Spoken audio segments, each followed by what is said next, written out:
Teachers भी हमेशा उन बच्चों को सबसे ज्यादा ध्यान देते हैं जो सबसे आगे बैठते हैं, क्योंकि आगे बैठने वाला बच्चा हमेशा अच्छा पढ़ने वाला होता है और टीचर्स की निगाह में वो ज्यादा आत्मविश्वासी होता है। यदि आप अपने घर तक अपने डाउट्स ले जाएंगे तो आप ये मान के चलिए कि चाहे दुनिया की कोई भी कोचिंग हो, सब किसी ना किसी तरह से बिजनेस में है और उनका ध्यान आपके साथ पढ़ने वाले 90 बच्चों पर है।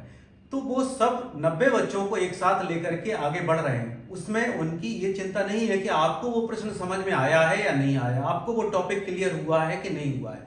इसलिए जब आप किसी कोचिंग में पढ़ रहे हैं तो पूरे ध्यान से पढ़िए और जो भी समझ में नहीं आए तो या तो उसी दिन अपना डाउट क्लियर कीजिए या फिर नेक्स्ट डे जा करके अपना डाउट क्लियर कीजिए। उस डाउट को यदि अपने दिमाग में रखेंगे तो आप समझ लीजिए कि आगे जाकर के कोई भी व्यक्ति जीवन में आपका वो डाउट क्लियर करने वाला नहीं है। यदि आपको कोई चीज समझ में नहीं आ रही है तो आप अपने साथियों को या अपने जूनियर्स को पढ़ाना शुरू कर दीजिए, आपके डाउट्स क्लियर होते चले जाएंगे। अभी तो शुरुआत है, अभी तो 100 में ही रैंक आई है तो ठीक है, आगे सुधार लेंगे, आगे सुधार लेंगे। रिवीजन मस्ट है। यदि आपने रिवीजन नहीं किया तो आपने जो कुछ याद किया है वो कुछ दिनों के बाद आप भूल जाएंगे, बिल्कुल जीरो पर पहुंच जाएंगे। इसलिए आप एक लॉग बुक मेंटेन करें और उसमें लिखें कि आपने, जैसे मान लो थ्योरी ऑफ रिलेटिविटी है तो वो कब पढ़ी थी और अगली दफा आपको फिर से कब रिवाइज करना है। आपको किसी भी कोचिंग इंस्टीट्यूट में फ्री में नहीं पढ़ना चाहिए। साथियों, मैं यहां पर अपना अनुभव शेयर करना चाहूंगा। मैंने बहुत समय ट्यूशन पढ़ाया है और मेरी ये धारणा है कि जब हम उसके बदले में कुछ धन देते हैं तो हमारा ध्यान पूरी तरह से ये रहता है, हमारे मन में ऐसा भाव आता है कि चूंकि हमने इसके लिए पैसे खर्च किए हैं तो हमें जो मिल रहा है कोचिंग से या हम किसी गुरु से या किसी शिक्षक से कुछ सीख रहे हैं तो ध्यान से सीखें, अन्यथा हमारा जो पैसा हमने दिया है वो व्यर्थ जाएगा। मैंने खुद कई बच्चों को फ्री में पढ़ाया है, लेकिन होता यह है कि जो बच्चे मेरे से फ्री में पढ़े थे तो वो जिंदगी में कुछ भी आगे अच्छा नहीं। साथियों नमस्कार, मैं ब्रह्मेंद्र गुप्ता, मोटिवेशनल स्पीकर, आपका दोस्त, आपका मार्गदर्शक। मैं पिछले दिनों एक कोचिंग इंस्टीट्यूट में गया था और मैंने वहां जा करके बच्चों से बार बार कहा कि आपके मन में कुछ डाउट्स हो, आप कुछ जानना चाहते हो, आप कुछ सीखना चाहते हो तो मेरे से पूछिए। लेकिन मुझे बड़ा दुख हुआ कि उनके मन में बहुत ज्यादा हेजिटेशन था और वो अपने मन में चाहते हुए भी अपने मन की व्यथा को व्यक्त नहीं कर पा रहे थे, मेरे से कुछ पूछ नहीं पा रहे थे। तो मैंने चाहा कि मैं कोचिंग इंस्टीट्यूट में पढ़ने वाले बच्चों के लिए एक वीडियो क्यों ना बनाऊं। तो मैं आज आपके साथ कुछ पॉइंट्स शेयर कर रहा हूं जो आप किसी भी कोचिंग इंस्टीट्यूट में पढ़ रहे हो या आपके बच्चे पढ़ रहे हो उनके लिए उपयोगी साबित हो सकते हैं। साथियों, मैं चाहूंगा कि आप इस वीडियो को अंत तक देखें। तो मेरा पहला बिंदु है कि जब आप किसी कोचिंग इंस्टीट्यूट में पढ़ रहे हैं तो सबसे पहले आपका प्रयास होना चाहिए कि आप आगे की लाइन में ही बैठें। ऐसा क्यों? क्योंकि आगे की लाइन में बैठने वाले बच्चे आत्मविश्वासी होते हैं। शिक्षक को लगता है कि उनके मन में पढ़ने की इच्छा है और वो अपने मन में कुछ उच्च लक्ष्य लेकर के चल रहे हैं, तो शिक्षक भी उन पर बेहतर ध्यान देता है। जो पीछे बैक बेंचर्स होते हैं उन पर शिक्षक का ध्यान इसलिए नहीं जाता है कि वो ये मान के चलता है कि पीछे बैठने वाले बच्चे या तो लड़ाई झगड़े वाले हैं या उनका पढ़ाई में मन नहीं लगता है या बातें करते रहते हैं। तो वो ना तो शिक्षक को उन पर ध्यान जाता है और ना पीछे बैठने वाले बच्चों का शिक्षक पर ध्यान जाता है। तो सबसे पहला प्रयास आपका ये होना चाहिए कि आप पहली पंक्ति में बैठें। दूसरी बात है कि आपको अपने डाउट्स संभव हो तो उसी दिन क्लियर कर लें या फिर अगले दिन क्लियर कर लें, क्योंकि चैप्टर धीरे धीरे आगे बढ़ता जाता है। यदि मान लो आप 11वीं कक्षा में पढ़ रहे हैं और यदि आपने शुरुआत से ही चैप्टर्स को कवर करना नहीं किया शुरू, तो फिर धीरे धीरे आपके सिर पर एक बहुत बड़ा बोझ हो जाएगा और वो आगे जाकर के आप उस बोझ को उठाने लायक नहीं रहोगे। इसलिए चैप्टर बाय चैप्टर आप पढ़ते हुए आगे बढ़ें और उस चैप्टर के सारे प्रश्न, सारे एप्लीकेशन, सारे एग्जाम्पल्स आप साथ में ही क्लियर करते चलें। तीसरी बात मैं कहना चाहूंगा कि आपके साथी अच्छे होने चाहिए। आपके साथी ऐसे ना हो किसी प्रकार के व्यसन की तरफ धकेलें या उनके अंदर कुछ गंदी आदतें हों जो आपको पढ़ने के लिए प्रेरित ना करें या वो लड़ाई झगड़े वाले हों। क्योंकि साथियों, आप देख रहे हो कि अभी एक हाल ही में एक जो पोर्श गाड़ी से एक एक्सीडेंट किया है एक धनवान व्यक्ति के लड़के ने, और उसको देख करके हम सब लोग विचलित हो रहे हैं।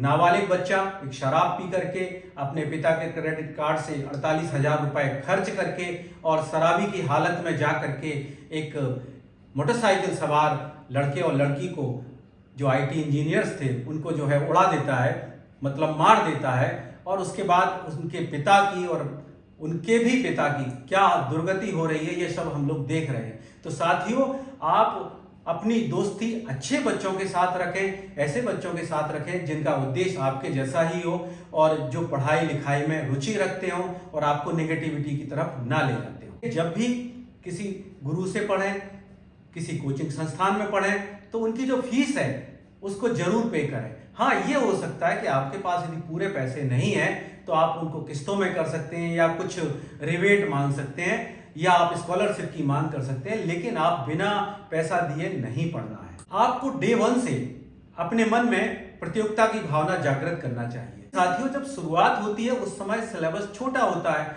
और जैसे जैसे आप आगे बढ़ते हैं तो वैसे वैसे आपके ऊपर पढ़ाई का बोझ आता जाता है और एक समय ऐसा आता है जब आपको यह लगने लगता है कि अब मैं नहीं कर पाऊंगा। इसलिए डे 1 से आपका प्रयास होना चाहिए कि आप जो भी चीज पढ़ रहे हैं, मान लो आप कक्षा 11 में पढ़ रहे हैं, तो 11वीं का जो सिलेबस शुरू हुआ है उसको आप धीरे धीरे कवर करते चलें। और साथ ही रिवीजन मस्ट है। यदि आपने रिवीजन नहीं किया तो आपने जो कुछ याद किया है वो कुछ दिनों के बाद आप भूल जाएंगे, बिल्कुल जीरो पर पहुंच जाएंगे। इसलिए आप एक लॉगबुक मेंटेन करें और उसमें लिखें कि आपने, जैसे मान लो थ्योरी ऑफ रिलेटिविटी है, तो वो कब पढ़ी थी और अगली दफा आपको फिर से कब रिवाइज करना है, जिससे आपको चीजें धीरे धीरे याद होती जाएंगी। और जब भी आप थ्योरी पढ़ें उसके साथ साथ उनके प्रैक्टिकल्स, उनके न्यूमेरिकल्स जरूर करते चलें।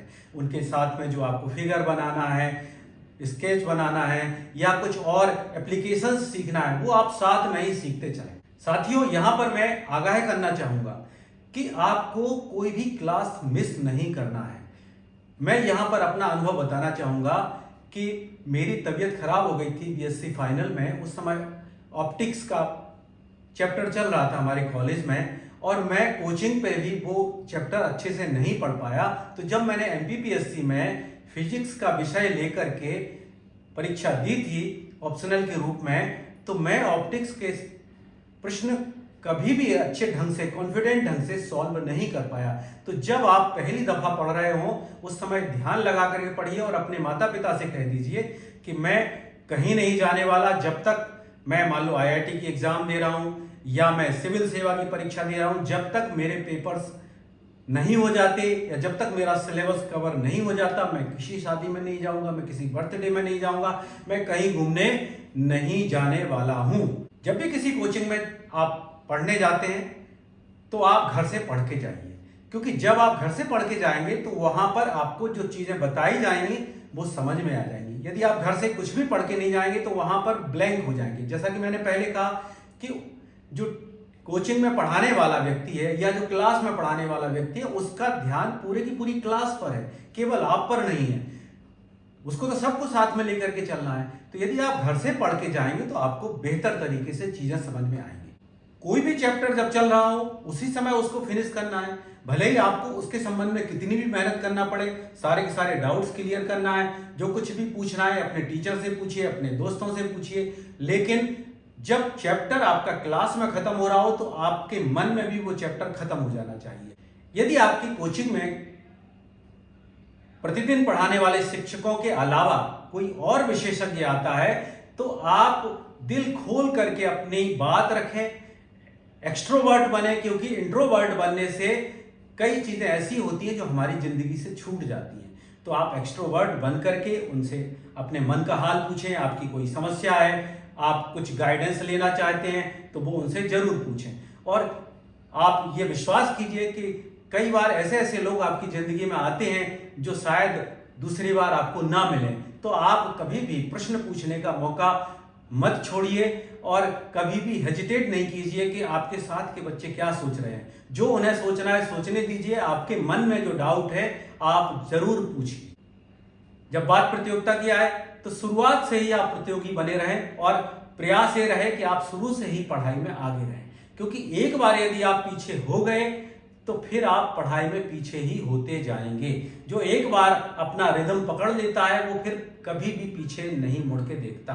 तो आपको प्रयास ये करना है, सत्र शुरू हो रहा है, आप अभी से ही अपनी पढ़ाई में आगे रहें और अपने आप को मोटिवेट करते रहें और ये मन में रखें कि मुझे क्यों आगे रहना है, क्योंकि यदि मैं आगे रहा तो शिक्षकों का ध्यान मेरे ऊपर रहेगा, मेरे अंदर आत्मविश्वास रहेगा, मेरे माता पिता को अच्छा लगेगा और मुझे भी खुद अपने आप में अच्छा लगेगा। में कोई डाउट है, कोई प्रश्न है, आप मेरे से पूछना चाहते हैं तो आप मेरा फ़ोन नंबर नोट कर लीजिए 9425144544 और आप मुझे इस नंबर पर व्हाट्सएप कर सकते हैं, कॉल कर सकते हैं और मैं आपके साथ हमेशा हूँ। और किसी भी प्रकार की यदि आपको मानसिक समस्या है या कोई और सहयोग आप चाहते हैं, मैं हमेशा आपके साथ खड़ा हुआ। यदि आप किसी सरकारी योजना का लाभ लेना चाहते हैं तो उसके लिए भी आप मुझे फ़ोन लगा सकते हैं। मैं आपके क्षेत्र में जो अधिकारी है उससे संपर्क करके प्रयास करूंगा कि आपको उस योजना का लाभ मिल जाए।